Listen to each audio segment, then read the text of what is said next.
The Aliyah family's love of London property and use of offshore financial secrecy to hide their wealth is mirrored by another political dynasty of the developing world, the Sharifs of Pakistan. The Prime Minister of Pakistan has been disqualified from office. The court also disqualified the country's finance minister, Ishaq Dar. This verdict was unanimous. All the 5 judges declared that Prime Minister Nawaz Sharif is not an honest and sagacious person, and hence he should be disqualified. Nawaz Sharif is the 3 times elected Prime Minister of Pakistan. During his premiership in the 90s, Nawaz Sharif privatized many state-owned industries. The privatization policies which were initiated by Mr. Nawaz Sharif during his stints as Prime Minister during the 90s, that is the start of corruption, where a lot of state holdings, they were portrayed as if they are making losses, and then they were handed out to different political backers of Nawaz Sharif, his friends and his business associates. The government of Nawaz Sharif then passed a law that the tax authorities in Pakistan could not question the origin of money that entered Pakistan from abroad. One thing which we need to remember, and this is very, very important. When you're in the power, you can make laws according to your will. You can actually manipulate the system. You can bribe the people. You can get cuts from wherever you want. And this is what the Sharifs has been doing. And this is what they've been accused over the years. It's a close-knit family affair. In the case of Hudaybiyah paper mill, once you look at the directors and shareholders, it's only the entire Sharif family, the immediate blood relations, and a few cousins who are also mentioned as directors.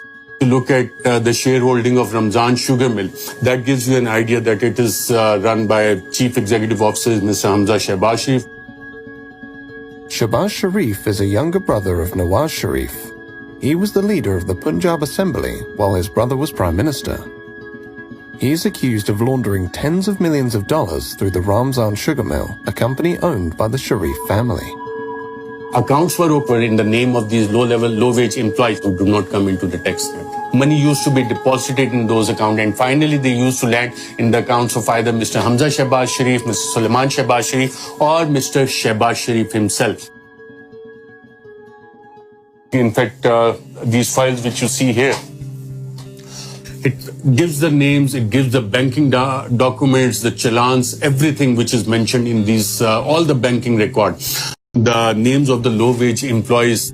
Here is one example. Look at it. Mr. Masroor Anwar. He is depositing this in the name of Mr. Shehbaz Sharif. This is 1.6 million rupees. This was deposited in Habib Bank of Pakistan on 27th April 2017 when Shehbaz Sharif was the Chief Minister.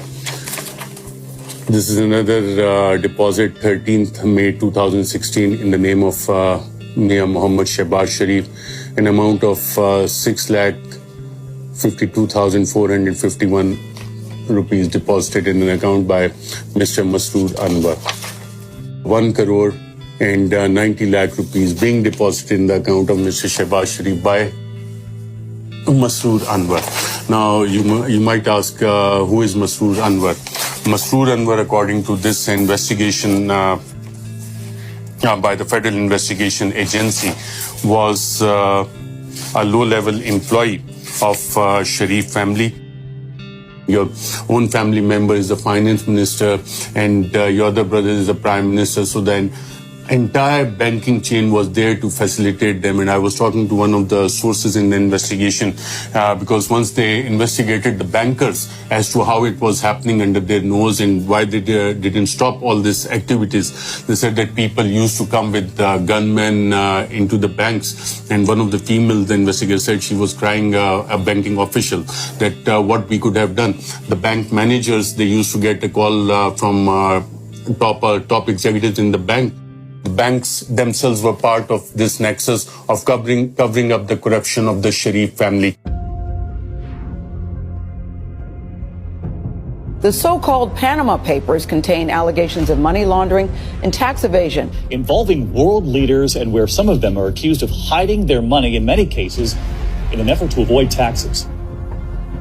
It was a surprise for the people in Pakistan because it came out internationally. It had much more credibility because previously over the years, the Sharif family had been using the views that all these allegations against them are politically motivated.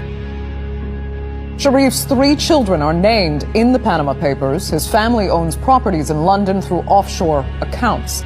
Sharif's daughter denies owning the London properties. Documents from her allegedly date back to 2006 and show she is a trustee of the properties, not an owner. But those documents are written in a font called Calibri, which was not commercially available until 2007. If you look at 1992 and 93, this is a very important time. Mariam assets grew 21 times. And there's no justification for that. In a single year, you are not a business owner. There's no business under your name, but 21 times your assets are going up. In 1992, Mariam Nawaz turned 19 years old. After the Panama Papers revelations, Pakistan's investigative agencies probed the financial affairs of the Sharif family. The joint investigation team basically found out that Mr. Nawaz Sharif could not justify the assets he had made from known sources of income. That was one of the main charges. The matter was sent for criminal prosecution. In criminal prosecution, there was a trial which went on for almost a year. And in that trial, not even a single answer came from Mr. Sharif about the origin of his wealth or the explanation of those 4 Avonfield flats in London. Where is the money trail? That they have never been able to prove. The Sharif family is believed to be one of the wealthiest in Pakistan, but the origin of their wealth remains a mystery. The flat that you're living in at the moment in Mayfair was actually named in the Pakistani paper, The News, last year as one of 4 which was illegally bought by your father through various Swiss and offshore companies. Why don't people who are actually blaming us for that go to the courts and prove it? But do you know who owns the flat that you're living in? Well, that is not the question right now. Why not? But it's the question I'm asking you. Do you know who owns the flat? Well, it's on a rent. I'm living on a rent basis which comes from every quarter from Pakistan. You're renting it personally, or the money comes from Pakistan? The money comes from Pakistan. I'm just like any other student living with his parents. I doesn't necessarily has to know about what the facts and who owns the flat and who pays for the rents and who pays for my living. The family deserves all this. It is not my fault that I was born in a rich family, in a wealthy family. My grandfather earned that with a hard work, sheer hard work. When you ask them that where you got this money from, they will start telling you the story of their late grandfather. At the time of independence, we came from India, we have businesses. Seriously speaking, there's no business in the world which has no money trail. If you look at their tax filings, it doesn't come out as a big industrial family. The Sharifs never featured in that rich families of Pakistan. But now if you make a list of the richest families in Pakistan, then definitely Sharifs would feature in the top 10, maybe in the top 5, because exact amount of their holdings as to how much is hidden in Luxembourg, in UK, in UAE, in Saudi Arabia, what is in different bank accounts in the United States, that is not known. Whether it is $4 billion or $5 billion, that is not known. In December 2018, as a result of the Panama Papers revelations, Nawaz Sharif and his daughter are sentenced to 7 years on corruption charges. Nawaz Sharif is granted bail for medical treatment in London and refuses to return to Pakistan. From London, Nawaz Sharif claims his downfall is a conspiracy by the Pakistani military. बिजली का bill बिजली बनकर गरीब पर गिर रहा है। बाजवा साहब, जवाब आपको देना होगा। दवाई ना मिलने से मेरे पाकिस्तान का गरीब मर रहा है। बाजवा साहब, बिजली का बिल बिजली बनकर गरीब पर गिर रहा है। बाजवा साहब, जवाब आपको देना होगा। जवाब आपको देना होगा। दवाई ना मिलने से मेरे पाकिस्तान का गरीब मर रहा है। बाजवा साहब, जवाब आपको देना होगा। गरीब की रोटी 10 रुपए की हो गई है। बाजवा साहब, जवाब आपको देना होगा। और जनरल फैज, ये सब कुछ आपके हाथों से हुआ है। जवाब भी आपको देना होगा। आपने नवाज शरीफ को बागी कहना है, जरूर कहिए। गद्दार कहना है, जरूर कहिए। इश्तिहारी कहना है, जरूर कहिए। हाई जैकर कहना है, जरूर कहिए। लेकिन नवाज शरीफ अपने गरीब और मजलूम आवाज की आवाज बनता रहेगा। We contacted Priti Patel MP, the Home Office Minister, to ask her why Nawaz Sharif, who had overstayed his British visitor visa by 2 years, had not been extradited from Britain. Priti Patel had been eager to deport asylum seekers during her time at the Home Office, yet she took no action against Nawaz Sharif. Priti Patel MP in the Home Office did not agree to an interview. We also contacted the National Crime Agency. We wanted to find out why there had been no meaningful investigation into Nawaz Sharif's assets. The NCA did not agree to speak to us. Nawaz Sharif is not the only member of the Sharif family who has made London his home. London is the second home of House of Sharif. Hassan Nawaz is here, Hussein Nawaz is here, Hussein's children, Zikriya and another son is here, right? Hassan's children are here, Nawaz Sharif is here. And then if you look at Ali Dar, who is the son-in-law of Nawaz Sharif, Asma Nawaz Sharif, who is the youngest daughter of Nawaz Sharif, she's here. Ishaq Dar is here. Then Shehbaz Sharif family is here as well. Sulaiman Shehbaz is here. Ali Imran, who is actually the son-in-law of Shehbaz Sharif, who also lives in this country. Shehbaz Sharif's daughter, Rabia Imran, is also in this country. And she is actually on a run and wanted in Pakistan. Ali Imran is wanted in Pakistan. Ishaq Dar is wanted in Pakistan. All these people are wanted in Pakistan. Sitting in Pakistan, in a third world country, you look at it as to why most of the people who are wanted by the courts in Pakistan, by the law in Pakistan, they find a refuge in London, UK. It doesn't make sense to me. London is the destination of choice for politically exposed persons and their family members who have accumulated vast fortunes beyond their known sources of income. These fortunes are frequently laundered or transferred offshore to or through British dependent jurisdictions, where their origin and ownership are obscured, and money can be reinvested into the global economy. Capital flight is a major concern for developing countries. We know that there is a huge capital flight, and it's not just specific to our time period. It has been historical. It directly impacts the economy because you see the issue is that if our currency is not doing well, and we have a serious issue of sustaining the value of Pakistani rupee, that has a correlation with capital flight.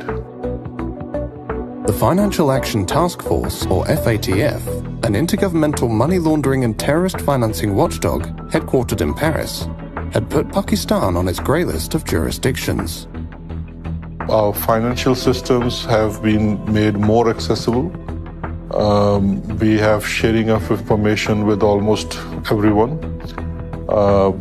We are pursuing many money laundering cases as far as we can pursue, because of course the missing element still is the cooperation from the other jurisdictions. That is not forthcoming.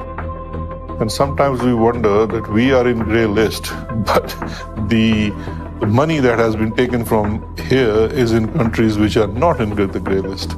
So that is something that, sometimes is like, okay, so why are we in the grey list then? We approached the FATF for an interview. The FATF declined to speak to us. We would have liked to ask the FATF how it was possible for the UK, Switzerland and Luxembourg, among others, to be considered clean when these countries are known to be major money laundering centres, through whose economies billions of dollars of illicit money are reinvested every year. The money is stolen here and it is hidden in the developed countries, in the developed world. If that is happening, it's not just the fault of Pakistani system that the money is able to go out. What I question is the double standards. So for example, if you ask on one side from countries like Pakistan to have more checks and be more open, we expect in return the same from other countries when we are investigating someone. We will write a mutual legal assistance request to, let's say, Switzerland, and we will say that we have information that Mr. A has a bank account in Switzerland in such and such bank. We don't know the branch, we don't know the account number, but he's definitely in the system and his identity, date of birth, everything is shared, and we will seek information. And maybe 1 year or 2 years after, we will receive certain questions from saying, can you identify the branch name, or can you give us the account number? Whereas we have said in our first request, we don't have those. When Pakistan Tehreek-e-Insaf government came into power, we formed an informal arrangement with the UK authorities called Justice and Accountability Initiative, and NCA also set up a small anti-corruption unit within NCA, which was to assist in Pakistan on its request. The Home Office and the NCA, the UK's national crime agency, are responsible for dealing with mutual legal assistance requests by foreign states. Pakistan filed numerous MLA requests in relation to the Sharif family's assets in London. The requests on Sharif families are taking a lot of time. It's taking way too long to take some simple actions like, for example, freezing of assets or investigating the assets or the activities in the UK when people are, facing charges or convicted of serious crime in Pakistan. Pakistan did its part. We did our investigation, we did our inquiry, but has there been any investigation on British side? We don't know. What about the Mayfair flats? What about the whole property portfolio of Hassan Nawaz that has come in Panama Papers? The impression that goes to people is that everyone who commits such crimes or who is involved in corruption ends up in London, living in Mayfair flats. Other than in the interests of the prosecution of crime. In February 2022, The Guardian newspaper reported that the former Conservative minister, Lord Folkes, who attempted to introduce a public register of overseas property owners in 2017 and 2018, was approached by civil servants from 4 government departments who told him to drop the public register of overseas property owners. Lord Folkes told the newspaper that it is a real irony that our reputation for protecting the rule of law is one of the things that attracts people who have very little regard for the rule of law themselves and come from countries which ignore it almost altogether. We approached the FATF, the National Crime Agency, the Foreign Office, John Glenn MP, the Economic Secretary to the Treasury, and Priti Patel MP in charge of the Home Office. None of these individuals and organizations agreed to take part in this documentary. But when we contacted Imran Khan, the then Prime Minister of Pakistan, Imran Khan agreed to our request for an interview. Hello, Mike. Nice to meet you. How are you? Very well, thank you. And you? Good, thanks. So you're not going to be in the camera? No, we'll be out. So what is this, sort of like a documentary? Yes. Or is it a question and answer? It's a documentary about individuals who've become very wealthy by being at the centre of power and currently have a lot of wealth in London, especially in property. Corruption is not just an issue for Pakistan. It is an issue for all the poor countries. In fact, I've come to this conclusion that countries are poor only because of corruption, and corruption of the elite. It's the corruption of the powerful that destroys a country, not the corruption of the weak. If I want to make money from my country, steal money and then send it abroad, I can only do it if I weaken the state institutions that would check my corruption. So the institutions get corrupt and they get weaker and they cannot stand in front of the powerful. The richer countries must come forward and treat money taken out of poor countries, money laundered out of poor countries the same way as terror financing and as drug money. Because these two, terror financing and drug money, affect the richer countries, the laws are very strict. But there's hardly any attempt to stop this plunder of the poor countries. I feel that there is no incentive for rich countries to repatriate money or take action against these people because they benefit from them. There are countries that are benefiting from money stolen from our countries and which are parked there. They're benefiting from billions of dollars which flow into their properties and their businesses, stolen from this country. So what incentive would they have? We are the ones who suffer. And this is the dilemma. We don't have the resources to get the money back, and they don't have any incentive to send it back to us. So this is the big problem which the entire developing world is facing. I guess it's a question of now hiring more expensive lawyers abroad. But you see, when you look at the laws, they basically favor, I'm talking about the richer countries as a whole, they tend to favor the crooks. It is so complicated to get your money back.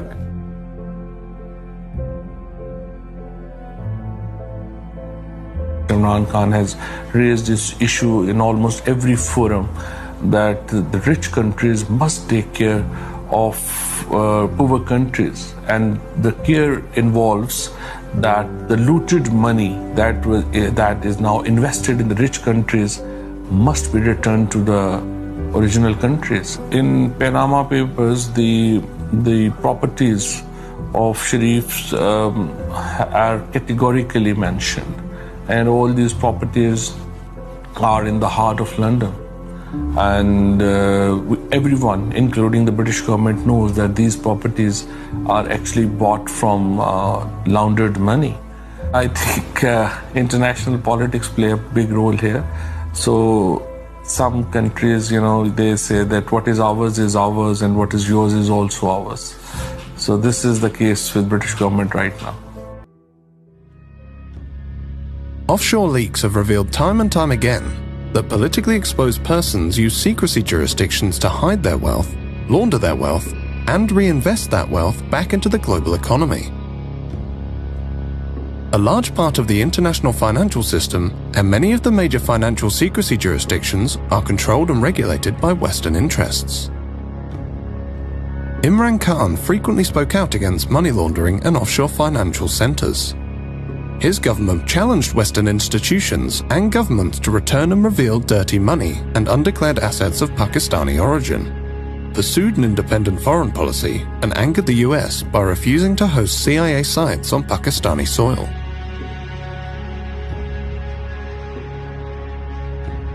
On the 7th of March 2022, the Pakistani ambassador to the US reported in a classified communique that Donald Lu, a senior State Department official, had informed him that Pakistan-US relations could improve only if Imran Khan was removed from power.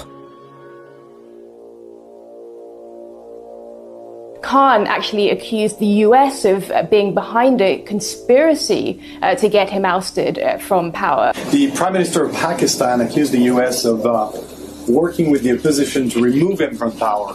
There is absolutely no truth to that allegation. We are not going to let propaganda, misinformation, and disinformation, lies, get in the way of any bilateral relationship we have, including with the bilateral relationship we have with Pakistan. Prime Minister Imran Khan has been ousted from power. Lawmakers elected the opposition leader Shahbaz Sharif as the country's new prime minister. A new dawn has started. A new day is coming. Allah has answered the prayers of millions. When Shahbaz Sharif, the brother of Nawaz Sharif, was appointed Prime Minister on Monday the 11th of April, the Guardian newspaper wrote, "He is known as a diligent administrator with such a great love of poetry that he often opens official meetings with recitals of famous revolutionary Urdu poets. His first words to Parliament were, 'One must set himself free from all bounds of desires.'" Imran Khan claimed he had been removed by a foreign-backed conspiracy. The US Embassy was calling members of my party, backbenchers who were not happy, and they were the first ones who then jumped ship. And they were the ones who then offered $1 million each to buy my other members of parliament who actually jumped ship later on.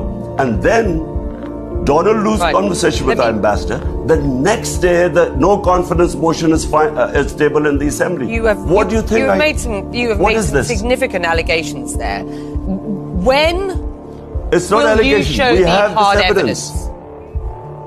Why would I want to blame the US if I did not have hard evidence? This was an official message with note takers given to our ambassador.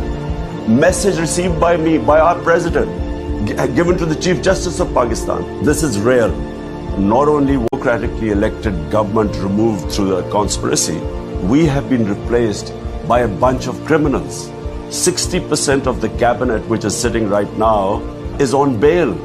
The Prime Minister was about to be sentenced in a corruption cases of billions of rupees, and his son. The Sharif doctrine is that you buy different people in all the important positions of power, whether it's in the media, you have your sympathetic journalists who continue to argue for you that the country can only be saved by the wisdom of the Sharif family. The generals, when they retired, they are also accommodated. The judges, once they are retired, they are also accommodated. The journalists, they are also given government position and they willingly take it. So it's the entire Sharif doctrine which gives them this sense that they can even get away with murder in Pakistan.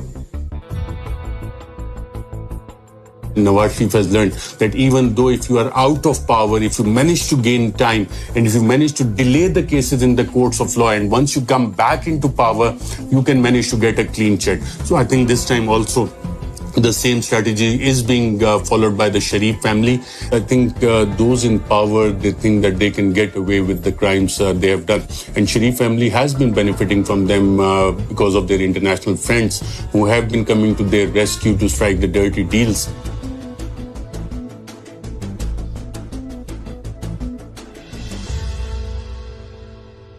Someone once said that to accumulate wealth beyond one's wildest dreams, one must be close to the individuals who make the rules and who enforce those rules.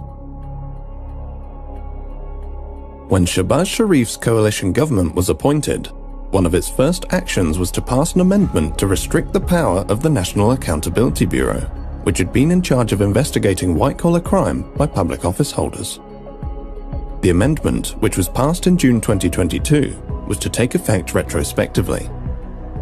The amendment stipulated that the courts had to decide on the outcome of a case within 1 year, and stated that if sufficient evidence was not provided at the time of the arrest, the arresting officer could face 5 years in jail for the filing of a false reference. Dr. Muhammad Rizwan, the 47-year-old chief investigator who presided over the investigation against Shahbaz Sharif and his family in the Ramzan sugar mills case, died of a heart attack on the 9th of May 2022. Another investigator on the same case suffered a heart attack and remains in critical condition.